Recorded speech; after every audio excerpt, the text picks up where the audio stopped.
Okay, finishing up with Shavuos, there's a few interesting things. In the Musaf of Shavuos, in Yadav and B'chal, you have to look in the Siddur because sometimes there's slight differences.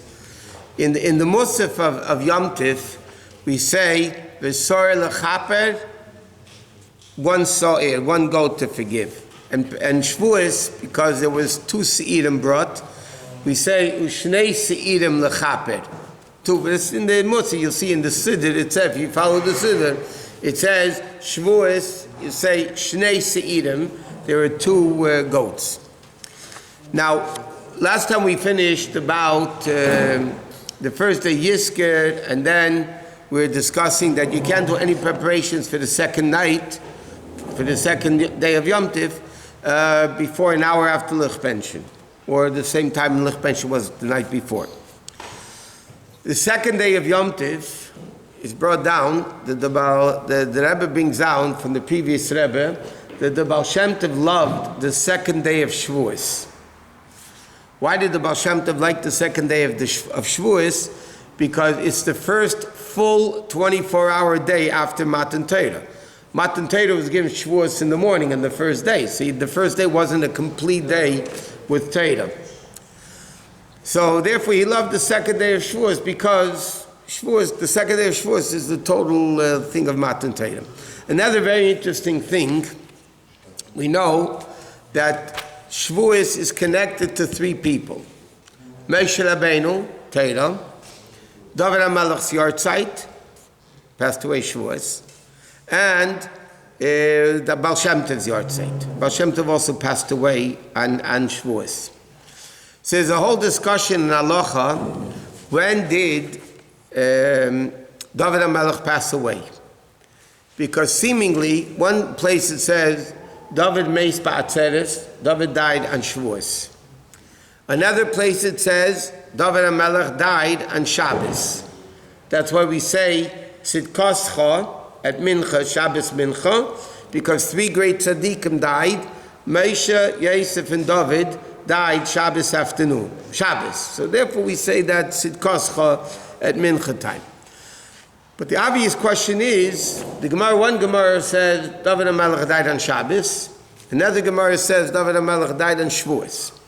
The problem is, our Shavuos can never fall out on Shabbos.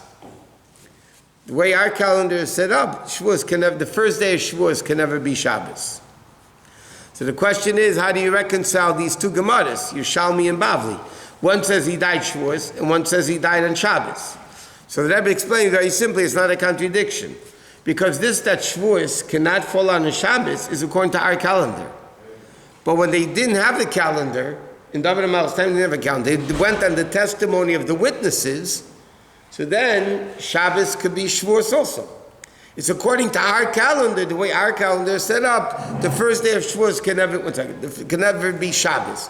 But in the time of David HaMelech, see, he died on Shabbos and he died on Shavuos. That year Shavuos fell out on Shabbos. Based on the testimony of the moon. The same thing, the question is, what did you want? Original Matan Torah is Shabbos, and what's interesting, according to our calendar, it can never fall out on Shabbos. By the way, you find another interesting thing. When was the first Rosh Hashanah? Friday. Adam and Ish was created on Friday, right? Yet, according to our calendar, Lo Yadu Rosh Hashanah can never be Friday. So it's interesting. According to our calendar, okay? Torah was given on Shabbos, Shavuos can never fall out on Shabbos. Rosh Hashanah was when the Adam and Ish was created on Friday. Rosh Hashanah can never fall out on Friday, according to our calendar. Now there's an interesting discussion, and it wasn't known until later years. When did the Baal Shem Tov pass away? Did he pass away on the first day of Yom Tif? First day of Shavuos? Or did he pass away on the second day? And it was for many, many years, it was unclear. Then the Rebbe Rashab said that they found out that the Baal Shem Tov passed away on the first day of Shavuos. In the Baal Shem Tov's time, he was outside of Eretz Yisrael. There were 2 days Yom Tif. So the Baal Shem Tov passed away on the first day Shavuos, and that's the way we hold, that the Baal Shem Tov's yahrzeit is the first day of Shavuos. There's a story with Rebbe Rashab. The Rebbe Rashab was once talking about that at a Fabrengen, in his time, and the Rebbe's father, Rebbe Leivik, was there with the Rebbe Rashab. Our Rebbe never saw the Rebbe Rashab, but his father did. The Rebbe Rashab made the shidduch between the Rebbe and the Friedrich Rebbe's daughter, but he never saw the Rebbe personally. Never saw the Rebbe Rashab physically. In fact, somebody once teased him before he was Rebbe. You're not such a great chassid, you didn't see the Rebbe Rashab. So the Rebbe said, thank God it wouldn't affect my connection to the Rebbe, the Friedrich Rebbe. Anyway, so let me preface it with a din. We don't do this today, even though some places they do it, but generally speaking in the world, in America, we don't do it. And that is, you're supposed to bury a person right after they die as soon as possible. So what happens if somebody passes away on Yom Tif, the first day? So the din is, Goyim are allowed to bury the person on the first day Yom Tif. The second day Yom Tif, because you're not allowed to do malacha. Because if somebody dies the night of the first day of Yom Tif, so when do you bury him? According to halacha, you have to bury them right away. So, what? So I said, so who does levaya who buries the Jew on the first day? A guy, it says in Shechnarach, a guy buries the Jew on the first day. If a Jew died and the burial needs to be on the second day, so then the din is, you're allowed to have Jews, because it's only Vaad Rabbonim the second day. So for covered a mess, respect for a dead body, you're allowed to have Jews do it. And in certain places in New York, like Monroe, they do that. They'll bury a guy the first day, a Yid will do it the second day. The reason why it's not done in today's world, because the din is, only the people directly connected to the funeral is allowed to be Mechalel Yom Tif. Nobody else. Only the ones digging the grave, but not, you can't have people coming to the funeral. So in America, and generally speaking around the world, because you have a funeral, people are going to drive, the first day Yom Tif, second day Yom Tif, and end up being desecration of Yom Tif, of people that were not allowed to desecrate Yom Tov because that's not actually involved in the actual burial. So therefore in America, except in a few very Hasidic places, they don't do any levayas on the first day or second day Yom Tov. Which means, God forbid, if somebody dies tomorrow afternoon, God forbid, they can't be buried Shabbos, Sunday, or Monday. You have to wait for the funeral until Tuesday, which is not nice for the respect to the dead people. Anyway, so coming back, that was a preface to understand the story that happened. So the Baal Shem Tov passed away on the first day Yom Tif. So Rebbe Leivik said to the Rebbe Rashab, the Rebbe's father said to Rebbe Rashab, so then it comes out that the Baal Shem Tov was buried through a guy. And Rebbe Leivik said, in a wonder, how could the Baal Shem Tov be buried through a guy? So the Rebbe Rashab answered, don't ask me what it means, but this is what he answered, it's printed already, that who covered Asatzme, he buried himself. But that was a discussion, and that thing, the Rebbe Rashab actually revealed that the Baal Shem Tov passed away on the first day, Shavuos. David HaMelech passed away on Shavuos. In his days, there was only one day. And it's Moshe Rabbeinu's day because Moshe Kibbutz Torah Messina. There's a connection between these three people. Now, what? What? Thank you. Yeah? Yeah. Rosh Hashanah, it's a little different because both days are one day. Yeah, they're all the same. Anyway, so now, there's an argument in Gemara, is Yom Tif lachem or it's la Hashem? Is Yom Tif supposed to be your enjoyment or he's supposed to be to Hashem. Basically, the shayla is he allowed to fast on a Yom Tov or not, if you really want to fast. But Shavuos, the Gemara says, Hakol Meidim, everybody holds that Shavuos you need to be lochem. That the Yom Tov has to be, for instance, you're not allowed to fast on Shavuos. Even if somebody has a bad dream. Yeah, you have a bad dream Friday night, so if it bothers you, you have to fast Shabbos. Because fasting for a dream is only good the next day. Then it says in halacha, you need to fast another day because you fasted on Shabbos. So bottom of the story, don't have bad dreams Friday night. You can end up fasting 2 days. But again, that's only if you care about it. If you don't care about it today, you just don't care about it. No. Digging the grave, yeah, but here you're talking about washing the person, the shoveling. They didn't let Goyim close to these places. Are you kidding?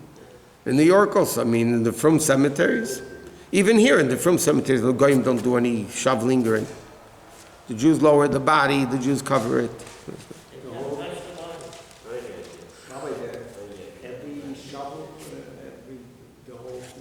What? Jews do it. Not even towards the end of the Jews are supposed to fill the grave. But that's respect for a Jew, that he's buried through a Jew. So the Rebbe Leivik said, how could it be that Baal Shem Tov was buried on the first day by a guy? So the Rebbe Shab said he buried himself, whatever that means. Okay, next. Digging a grave a guy could do. I'm sure by tzaddikim they don't have goyim digging the grave. By the Rabbeim, the goyim didn't dig graves. By tzaddikim, they don't let goyim dig graves. It's all part of the... But today in the world, there is... goyim do it. First of all, it's a union. You can't even if you wanted to, you couldn't do it.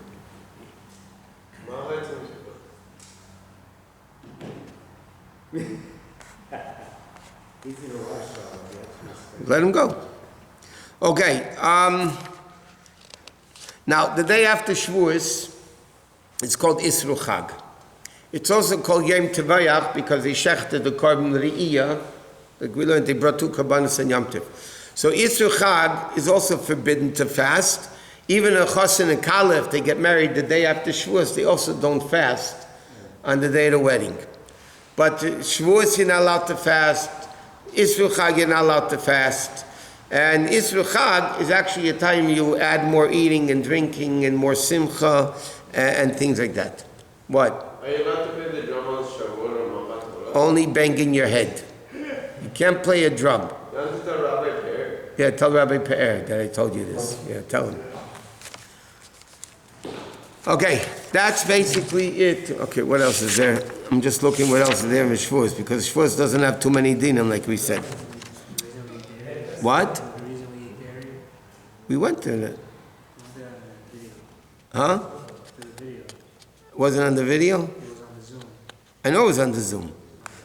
But okay, we can discuss it. There's a few minutes left anyway. We discussed it last night at the class, on the Zoom class, the various reasons why you eat dairy and Shavuos. One reason is because cholav, milk, equals 40. Ches lamed beis equals 40. And Torah was given in 40 days. Moshe Rabbeinu went up to Har Sinai. Another reason is brought down in Sfarim that Torah is called Torah's Chesed, Torah of kindness.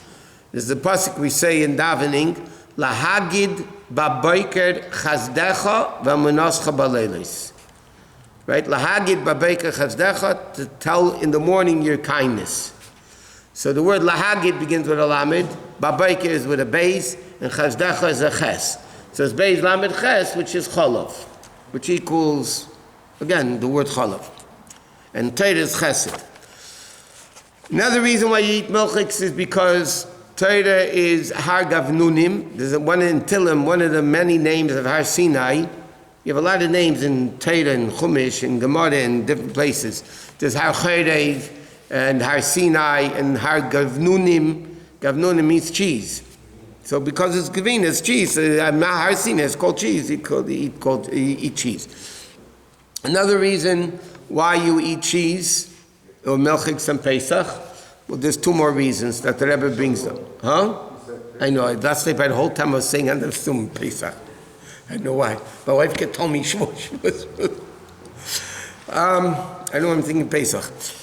The reason why we eat milchiks and Shavuos is because there's an interesting medrash that contradicts the well-known medrash. And this is the way Taisus, Daskin Mela Taisus learns in Chumash, and Taisus brings it down in the Gemara the same way.